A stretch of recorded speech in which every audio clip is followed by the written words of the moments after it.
आज के इस विशाल चुनावी जनसभा में मेरे साथ उपस्थित यहां की लोकप्रिय सांसद और वर्तमान में प्रत्याशी भी बहन लॉकेट चैटर्जी जी, हमारे यहां के बहुत ही अच्छे प्रत्याशी श्री तुषार मजुमदार जी,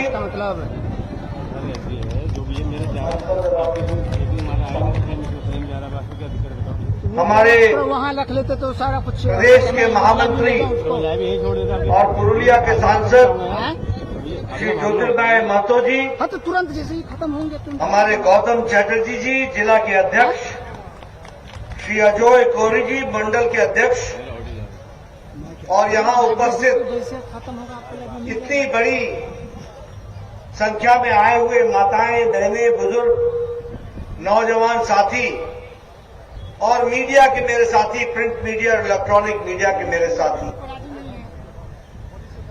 जो मैं यहां पर इतनी बड़ी जनसभा में लोगों की उपस्थिति इतनी धूप में देख रहा हूं, ये इस बात को दर्शा रही है कि आपने इस चुनाव में तुषार जी को अपना आशीर्वाद देने का मन बना लिया है। यह बात स्पष्ट रूप में मुझे दिख रही है।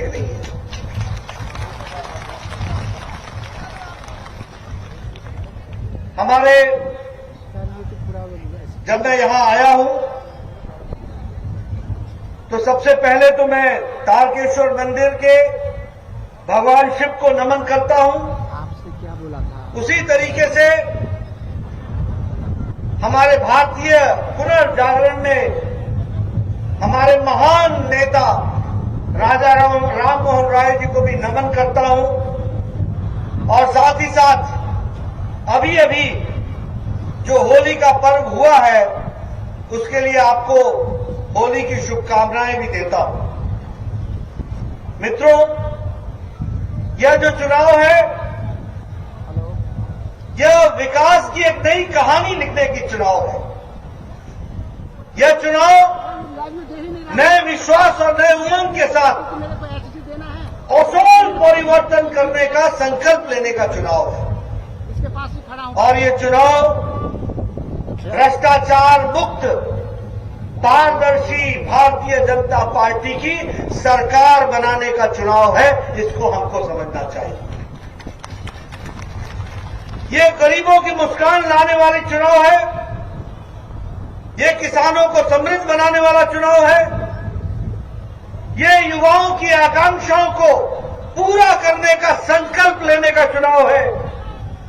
ये बंगाल के सम्मान का चुनाव है। ये परिवर्तन का चुनाव है। और ये बंगाल को सोनार बंगाल बनाने का चुनाव है। इस बात को हमको समझना चाहिए। इसलिए मित्रों, मुझे परिवर्तन की बहार, परिवर्तन की लहर, परिवर्तन का वातावरण देखने को मिल रहा है। प्रथम चरण का चुनाव पूरा हो गया है। लगभग 79% लोगों ने अपना वोट डाला है।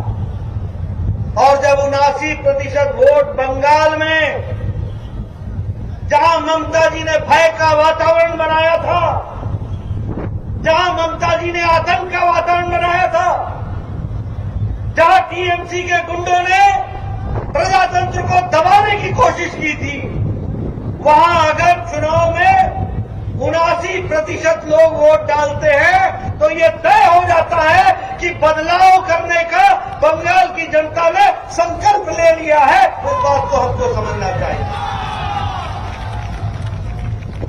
और सबसे बड़ी बात यह है कि चुनाव शांतिपूर्ण हुए। शांतिपूर्ण चुनाव के कारण ममता जी घबरा गई। टीएमसी के नेता इलेक्शन कमीशन के पास पहुंच गए, बोलने लगे दादा ठीक होबे ना,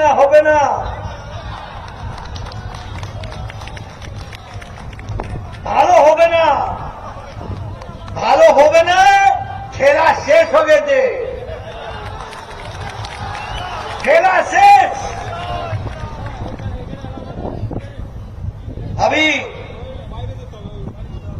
ये कहना चाहते हैं कि कमल के निशान पर लोगों ने मारा है छाप और टीएमसी हो गई है साफ।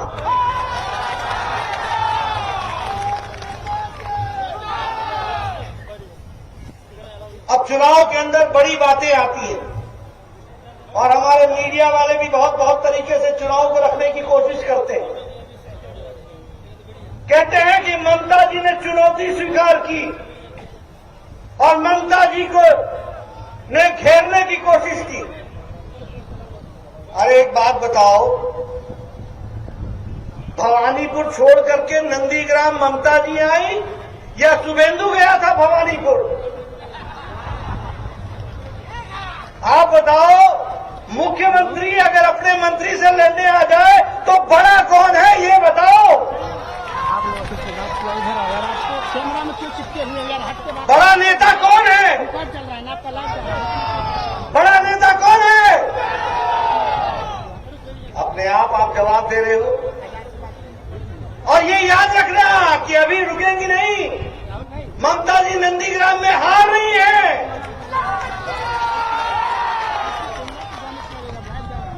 यह चुनाव अपने आप में बताता है कि चुनौती को स्वीकार तो शुभेंदु ने किया है, लड़ने तो ममता जी आई थी। और यह बात स्पष्ट है कि नंदीग्राम की जनता ने साफ संदेश देना है कि सारे बंगाल में टीएमसी साफ है और भारतीय जनता पार्टी खड़ी होगी। ये बात साफ है। इसलिए मित्रों, हमको इन सारी बातों को ध्यान में रख करके यहां भी हमको तुषार भाई का ध्यान रखना।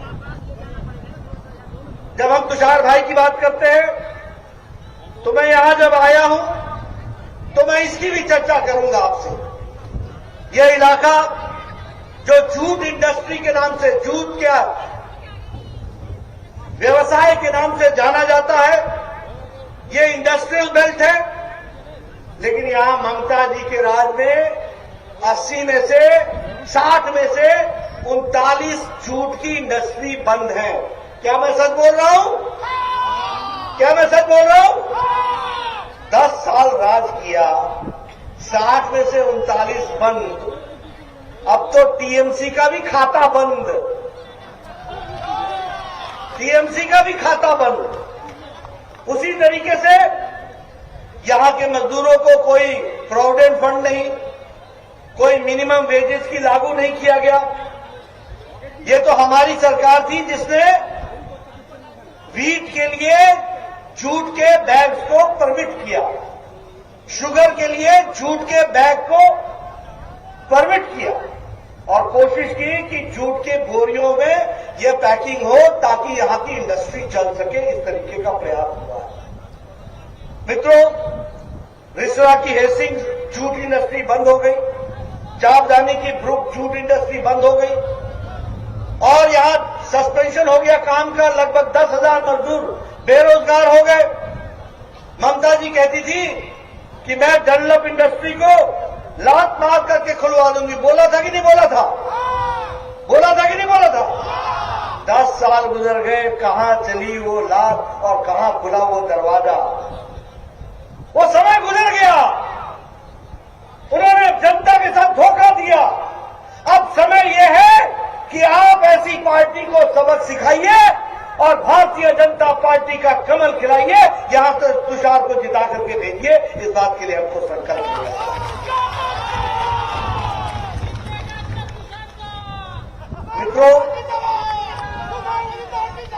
मित्रों, ममता जी आई थी तो चर्चा की थी मां, माटी, मानुष।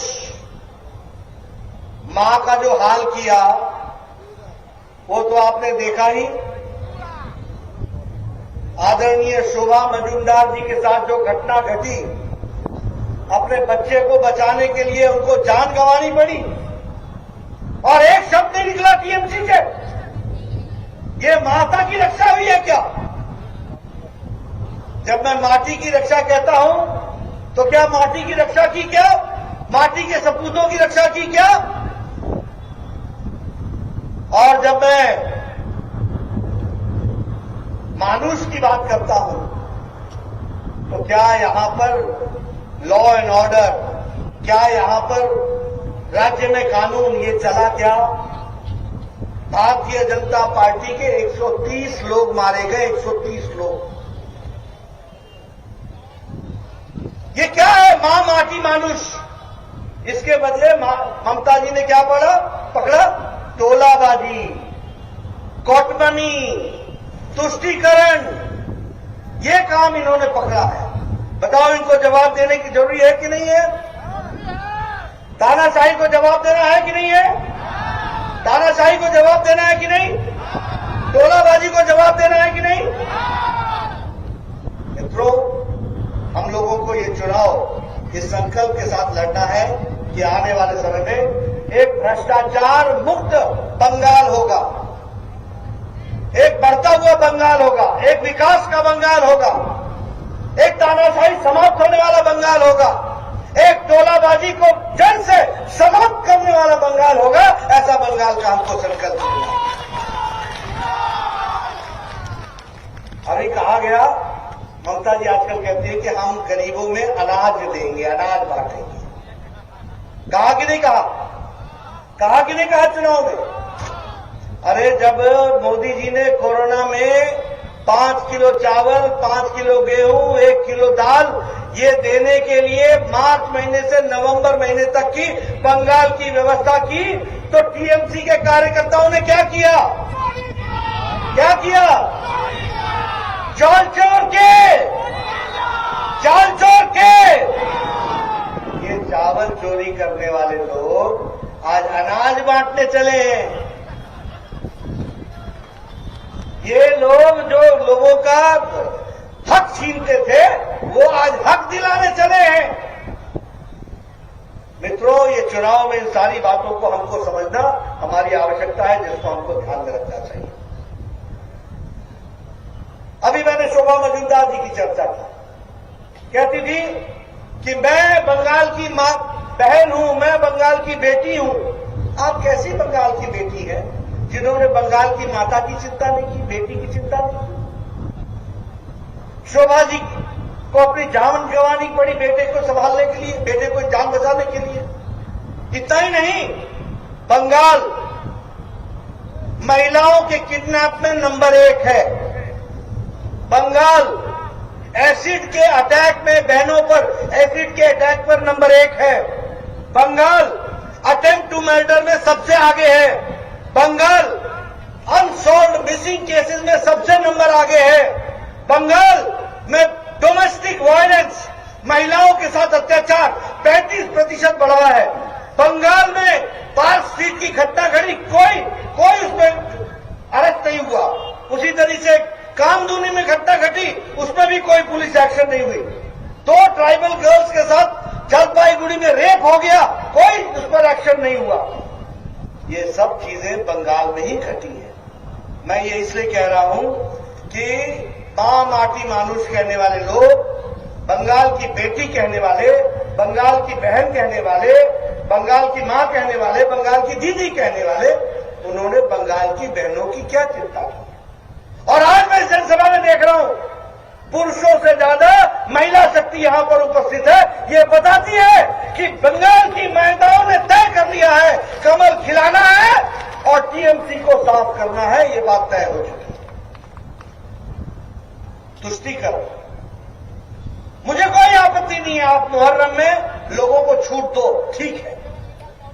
लेकिन जब अयोध्या में प्रधानमंत्री जी शिलान्यास कर रहे हो और वर्षों के बाद, सालों, सदियों के बाद जब राम का भव्य मंदिर, भगवान राम का भव्य मंदिर बन रहा हो और भारत के प्रधानमंत्री वहां शिलान्यास कर रहे हो, तो बंगाल में कर्फ्यू लगा दो। ये तरीका है क्या? ये तरीका है क्या? इसको चलने देना है क्या? क्या भगवान श्री राम का भव्य मंदिर अयोध्या में बनना चाहिए कि नहीं बनना चाहिए? बनना चाहिए कि नहीं बनना चाहिए? तो फिर बंगाल में कर्फ्यू क्यों? अब आवश्यकता इस बात की है कि टीएमसी को चुनाव में मुंह तोड़ जवाब देना, यह हमारा काम है। इसको हमको समझना चाहिए, इसको हमको आगे बढ़ाना।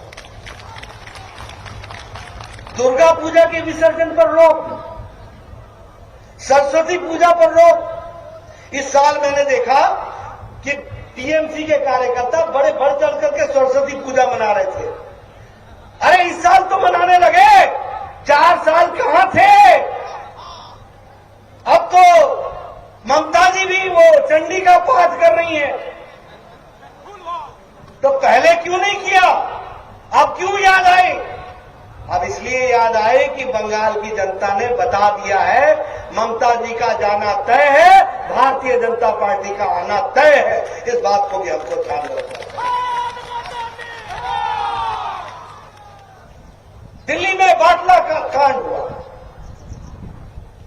मुजाहिदीन के वहां पर आतंकवादी के खिलाफ दिल्ली पुलिस ने एक्शन लिया। एक हमारा पुलिस ऑफिसर शर्मा मारा गया। ममता जी ने कहा यह फेक एनकाउंटर है। दिल्ली चली गई, भाषण दे डाला कि ये मुस्लिम भाइयों के साथ अन्याय हो रहा है, फेक एनकाउंटर हुआ है। हमारे लिए हिंदू हो मुस्लिम हो सब बराबर है। आतंकवादी आतंकवादी होता है। आज हाई कोर्ट क्या कहा ममता जी ने कि अगर ये फेक इनकाउंटर नहीं हुआ तो मैं राजनीति छोड़ दूंगी। अब हाई कोर्ट ने कह दिया है कि अरीज खान उर्फ जुनियाद ये टेररिस्ट है, ये मुजाहिदीन का टेररिस्ट है और उसके खिलाफ एक्शन लिया गया, उसको जेल में डाला गया है। ममता जी अब आप राजनीति छोड़ेंगी क्या? आप नहीं छोड़ेंगी तो बंगाल की जनता ने आपको सबक सिखाना तय कर दिया है। इस बात को भी आपको समझना चाहिए, ये भी आपको ध्यान रखना चाहिए। मित्रों, इस तरीके से राजनीति होती है, धर्म के नाम पर राजनीति होती है।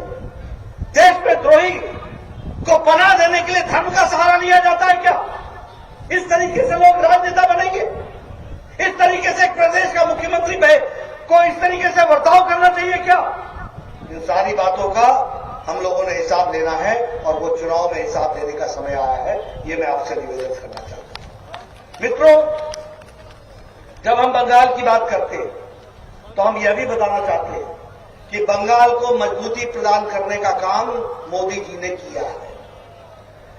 ये स्वच्छ भारत मिशन जिसमें 11 करोड़ हमारे इज्जत घर बने, ये 11 करोड़ का इज्जत घर बनना ये 11 करोड़ महिलाओं को इज्जत देने के बराबर है, ये बात हमको समझना चाहिए। और इसी तरीके से लगभग 1 करोड़ 4 लाख इज्जत घर यहां पर भी बने हैं, इसको हमको समझना चाहिए। यानी 1 करोड़ बहनें ऐसी थी जिनके घर में टॉयलेट नहीं था, और अगर उनके यहाँ टॉयलेट नहीं था तो वो सूर्योदय से सूर्यास्त तक इंतजार करती थी अपने दैनिक क्रम को जाने के लिए। मोदी जी ने उनको इज्जत दी है, उनका सशक्तिकरण किया है, महिला का सशक्तिकरण किया है, ये बात हम। उसी तरीके से उज्ज्वला योजना की दृष्टि से गैस के कनेक्शन देकर के महिलाओं को सशक्तिकरण करने का काम किया। उसी तरीके से आयुष्मान भारत ममता आयुष्मान भारत से वंचित रखा है, यानी जिनको 5 लाख रुपए का सालाना हेल्थ कवर मिलना था, वो सालाना हेल्थ कवर मिलने से उनको वंचित रखा है। अब आप बीजेपी की सरकार बनाएंगे और बीजेपी की सरकार बनाने के पश्चात आप पहली कैबिनेट में आयुष्मान भारत बंगाल में लागू होगा और 4 करोड़ 67 लाख लोगों को 5 लाख रुपए का हेल्थ कवर मिलेगा। यह हमको समझना चाहिए। प्रधानमंत्री किसान सम्मान निधि, प्रधानमंत्री जी ने किसान सम्मान निधि सारे देश को दी। लगभग प्रधानमंत्री किसान सम्मान निधि में 11 करोड़ 70 लाख लोग किसानों को 2-2 हजार रुपए के हिसाब से हर क्वार्टर पर यानी साल में 6,000 रुपए देने का तय किया था। 2 साल हो गए, 12,000 निकल गए, तीसरा साल चल पड़ा, 18,000 मिलेंगे। और अब मैं आपको बताना चाहता हूं, ममता जी से मांगा गया कि आप किसानों की लिस्ट भेजो। मोदी जी उनको किसान का सम्मान देना चाहते हैं, उनको उनका बकाया देना चाहते हैं। ममता जी ने कहा भेजबो ना, करबो ना, होबे ना। ये ममता जी ने कहा। मित्रों, आपने चुनाव में भारतीय जनता पार्टी जितानी है, आपको 18,000 का बकाया भी मिलेगा और 4,000 एक्स्ट्रा भी मिलेगा। यह भी 10,000 दिया जाएगा, यह भी हमको ध्यान में रखना चाहिए। उसी तरीके से कृषक सुरक्षा योजना में 4,000 प्रति वर्ष दिया जाएगा। ये योजनाओं के तहत हम कोशिश करेंगे कि बंगाल का किसान समृद्ध हो, बंगाल का किसान आगे बढ़े। इस तरीके से हम काम करेंगे। बंगाल के साथ एक अन्याय हुआ। 13 फाइनेंस कमीशन में आपको 1,32,00,000 करोड़ दिया गया। जब मोदी जी की सरकार आई तो आपको 4,48,000 करोड़ दिया गया। 4 गुना ज्यादा दिया गया बंगाल की विकास के लिए। रेलवे प्रोजेक्ट्स के लिए 48,000 करोड़ रुपए दिया गया। 3 सोलार पार्क बने हावड़ा में, मधुग्राम में और न्यू टाउन में। इस तरीके से विकास की एक नई कहानी मोदी जी ने यहां पर रचने की कोशिश की है और उसको विकास को आगे बढ़ाया है। हाईवेज के लिए कलकत्ता से लेकर के सिलीगुड़ी तक नेशनल हाईवे को आगे बढ़ाने के लिए उसके लिए 25,000 करोड़ रुपए अलग से दिए गए हैं। ईस्ट कोस्ट के लिए, जिसमें खड़गपुर से विजयवाड़ा तक ईस्ट कोस्ट बनेगा, ईस्ट कोस्ट का रोड बनेगा, ईस्ट कॉरिडोर बनेगा। इस कॉरिडोर के लिए आपको व्यवस्था की गई। ईस्ट वेस्ट कॉरिडोर के लिए भूसावल से लेकर के खड़गपुर से दानकुनी तक इसको भी विकास करने का, विकसित करने का काम किया गया। ये सारे काम इसलिए किए गए ताकि बंगाल का विकास हो सके, बंगाल आगे बढ़े। मित्रों, जब मैं तुषार मजूमदार जी के लिए यहां आया हूं तो मैं बताना चाहता हूं कि ये एक अच्छे कार्यकर्ता, एक अच्छे नेता, और ये राजनेता ही नहीं है, ये समाज सेवक भी हैं, होम्योपैथिक डॉक्टर भी हैं और गरीबों की सेवा करते रहे। ये बात हमको समझनी चाहिए। ये सामाजिक कार्य में अच्छी तरीके से जुड़े हुए हैं और इन्होंने कोशिश की है कि इस इलाके के विकास में अपना योगदान करें। मैं आपसे ये निवेदन करने आया हूं, इनके नेतृत्व में प्रधानमंत्री किसान सम्मान निधि लागू होगी। 18,000 रुपए बकाया दिया जाएगा और साथ में 4,000 रुपए और भी दिया जाएगा। इस तरीके के इनकी योजनाओं को हम आगे बढ़ाएंगे। उसी तरीके से जो आयुष्मान भारत है उसको भी लागू किया जाएगा। उसी तरीके से इलाके के विकास के लिए काम किया जाएगा। सड़कें नहीं बनेंगी, घर घर पानी पहुंचे, निर्मल जल पहुंचे, जल जीवन मिशन के तहत काम होगा। इस बात को हमको समझना चाहिए। लेकिन मित्रों, एक निवेदन करना चाहूंगा। चुनाव के अंदर मोदी जी आपकी सेवा करना चाहते हैं और उन्होंने सेवा की है, वो पैसा पहुंचाते हैं, लेकिन यहां का इंजन डिफेक्टिव है। डिफेक्टिव होबे ना, कोरबे ना, चौलबे ना। अब ऐसे चौलबे ना को चलता करो, होबे ना को बोलो होबे होबे होबे। और उसके लिए तुषार मजूमदार चाहिए। हमारे तुषार मजूमदार जी को चुनाव जिताइए, इनको भेजिए, डबल इंजन की सरकार लगाइए। ऊपर से पैसा है, नीचे जमीन पर लगे, इस बात की हमको चिंता करनी चाहिए। बोलिए, आप करेंगे ना? करेंगे ना? होबे ना? होबे होबे होबे। मित्रों, आप लोगों ने हमारी बात सुनी। इतनी धूप में, इतनी गर्मी में हमारी मातृशक्ति आई हुई है, माताएं बहनें आई हैं। आप सबका बहुत बहुत धन्यवाद। आप सब लोग पूरी ताकत से नया बंगाल, ओशोल परिवर्तन के लिए अपना पूरी ताकत लगाइए और मेरा पूरा विश्वास है कि आप इसमें साथ देंगी। यहां से तुषार जी आएंगे और उसके बाद इस इलाके का विकास होगा। और इसके साथ साथ जो आप लोगों ने संतरास सहा है, उससे भी आप निकल करके आएंगे, आगे बढ़ेंगे। इसके लिए आपको मैं निमंत्रण देने आया हूं। मुझे पूरा विश्वास है कि आप सब लोग पूरी ताकत से लगेंगे और यहां जिताएंगे। इन्हीं शब्दों के साथ बहुत बहुत धन्यवाद।